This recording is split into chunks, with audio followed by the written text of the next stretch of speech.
सुकून दिल के लिए कुछ तो एहतमाम करूं और ज़रा नज़र जो मिले फिर उन्हें सलाम करूं। मुझे तो होश नहीं, आप मशवरा दीजिए कहाँ से छेड़ूं फसाना कहाँ तमाम करूं।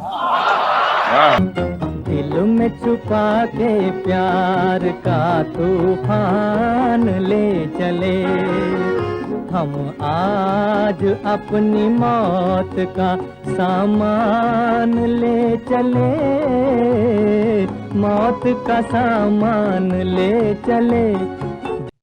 ये मेरी आखिरी इल्तिजा है,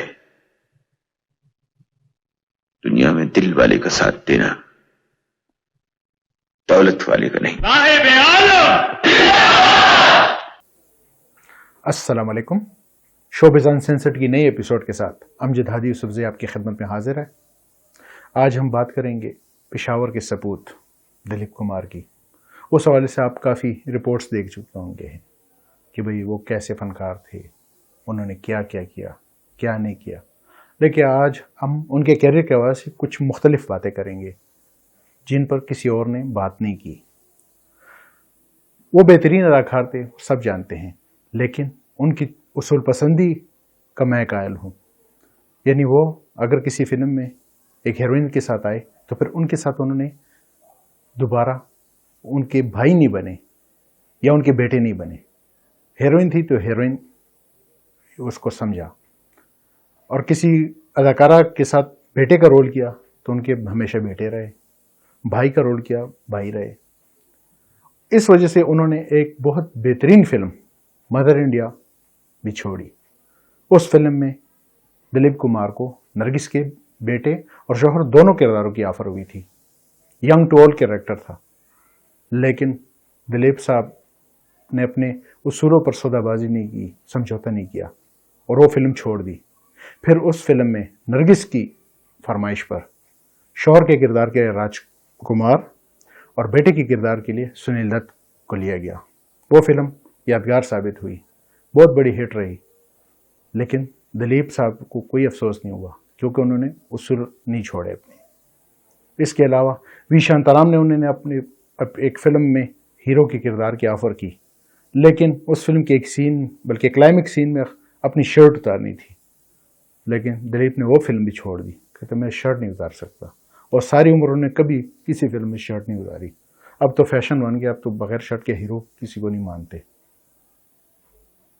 दिलीप साहब ने अपने कैरियर में बतौर हीरो तो बेहतरीन काम किया, लेकिन जब उन्हें पता लगा कि अब मेरा कैरियर बतौर हीरो ख़त्म हो गया है, यानी वो डिमांड नहीं रही, खुसूसन 70 की दहाई में उनकी फिल्मों ने बतौर हीरो फिल्में नाकाम होना शुरू हुई, जिसमें बैराग और दास्तान नुमाया फिल्में हैं जिन्होंने बॉक्स ऑफिस पर कोई कमाल नहीं दिखाया। इससे पहले उनकी हर फिल्म सुपर हिट होती थी, लेकिन जब उन्होंने महसूस किया कि अब बतौर हीरो मेरा कैरियर ख़त्म हो गया, उन्होंने ब्रेक लिया। 76 से लेकर 81 तक उन्होंने एक भी फिल्म में काम नहीं किया। 1981 में मनोज कुमार ने उन्हें अपनी फिल्म क्रांति में एक अहम किरदार की पेशकश की। फिल्म की कहानी उन्हें पसंद आई और फिर उन्होंने उस फिल्म में काम भी किया। वो फिल्म हर लिहाज से बेहतरीन साबित हुई। नाक़िदीन ने भी सहा, शायकीन ने भी उसे पसंद किया। मानता हूं मैं मुजरिम हूं, लेकिन आपका मुजरिम नहीं। मुजरिम हूं मैं अपनी मातृभूमि का, इस देश की सरजमीन का मुजरिम हूं, जिसका जर्रा जर्रा मेरे ज़मीर को ललकारता है, कहता है धिक्कार है तुम पर सांगात, धिक्कार है तुम अब तक विदेशी भेड़ियों को इस देश से बाहर नहीं निकाल सके। उस फिल्म के बाद दिलीप ने अपने कैरियर को बिल्कुल एक नया रुख दे दिया और ये साबित किया कि अगर कोई अच्छा अदाकार हो उसे सारी उम्र हीरो नहीं आना चाहिए। 80 की दहाई में उन्होंने क्रांति के बाद विधाता, कर्मा और सौदागर जैसी फिल्मों में काम किया, जिन्होंने बॉक्स ऑफिस पर भी कमाई की, नाक़िदीन को भी हैरान किया कि भाई ये फिल्में भी बन सकती हैं। इन फिल्मों से दिलीप कुमार ने दूसरे हीरोज़ के लिए भी एक ट्रेंड सेट कर दिया कि भाई अगर आपकी उम्र ढल जाए तो आपको परेशान नहीं होना चाहिए। अगर आप में दम हो, आप अदाकारी कर सकते हो, तो आप ऐसी फिल्मों में भी काम कर सकते हैं। जिन्हें हर कोई पसंद करता है। जो तेरे दिल में जो नसूर बन के जहर दौड़ रहा है ना, ऊपर नीचे इधर उधर दौड़ रहा है, इसका बीज इन्होंने बोया है। बंदूक तेरी, गोली भी तेरी, दिन तारीख भी तेरा, सुबह बोले सुबह, शाम का शाम।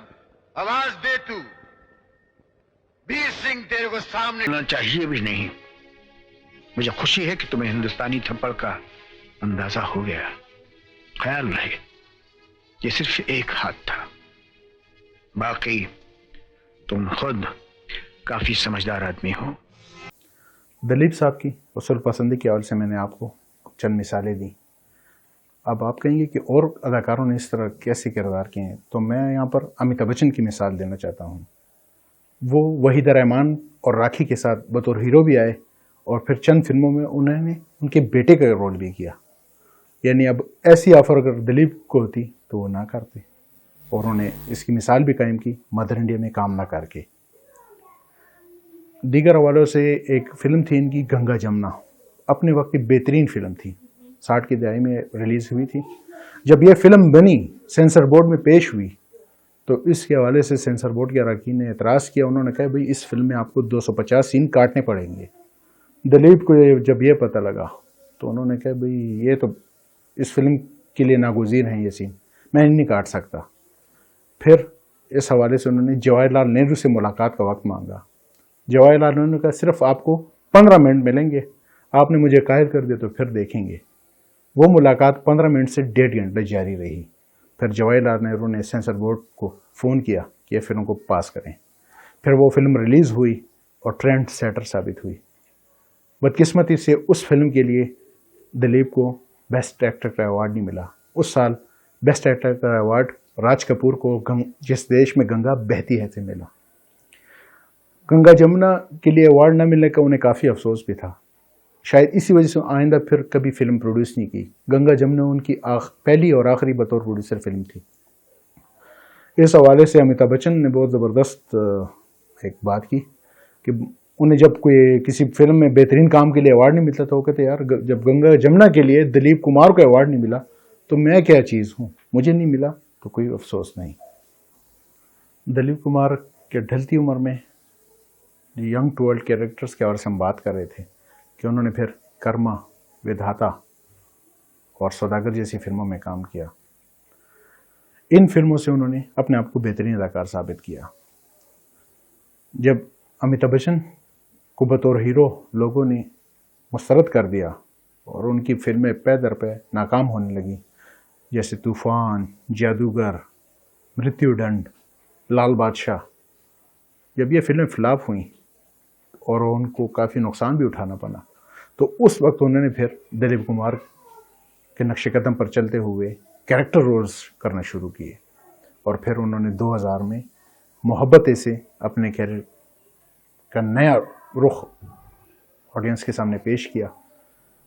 उस रूप को लोगों ने भी पसंद किया क्योंकि उस फिल्म में उन्होंने अपनी उम्र के हिसाब से किरदार किया था, वरना उससे पहले 90 की दिहाई में ज़्यादातर फिल्मों में वो हीरो बनने की नाकाम कोशिश करते रहे, जिसकी वजह से हर किसी ने उन्हें तनकीद का निशाना बनाना पड़ा। लेकिन उन्होंने बात ज़रा देर से समझे लेकिन समझ गए और फिर वो कैरियर अभी तक उनका जारी है। 2000 से 2021 हो गया लेकिन अभी तक अमिताभ बच्चन ने बतौर कैरेक्टर एक्टर अपने आप को मनवा लिया है।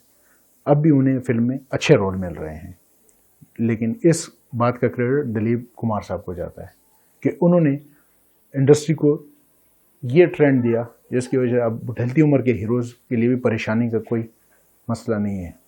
उनको भी ऐसे रोल मिल सकते हैं, वो काम भी करें तो अच्छे भी लगेंगे।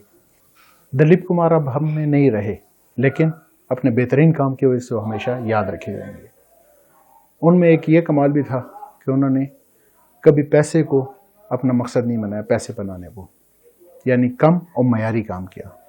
पूरे कैरियर में उन्होंने सिर्फ 65 फिल्मों में काम किया, जो उनकी उसूल पसंदी और बेहतरीन फिल्मों के इंतखाब का बड़ा सबूत है। इससे उन्होंने साबित किया कि अपने आप को अमर करने के लिए 500 या 800 फिल्मों में काम करने की ज़रूरत नहीं है। कम और मयारी काम करके भी आप अमर हो सकते हैं। आपको ये प्रोग्राम कैसा लगा अपनी राय से आगाह कीजिएगा। हमारे चैनल को सब्सक्राइब कीजिए, बेल आइकन को क्लिक कीजिए ताकि आपको हमारी आने वाली प्रोग्रामों की नोटिफिकेशन मिलती रहे। अपनी तजावीज़ और कमेंट से हमें आगाह कीजिए। शुक्रिया।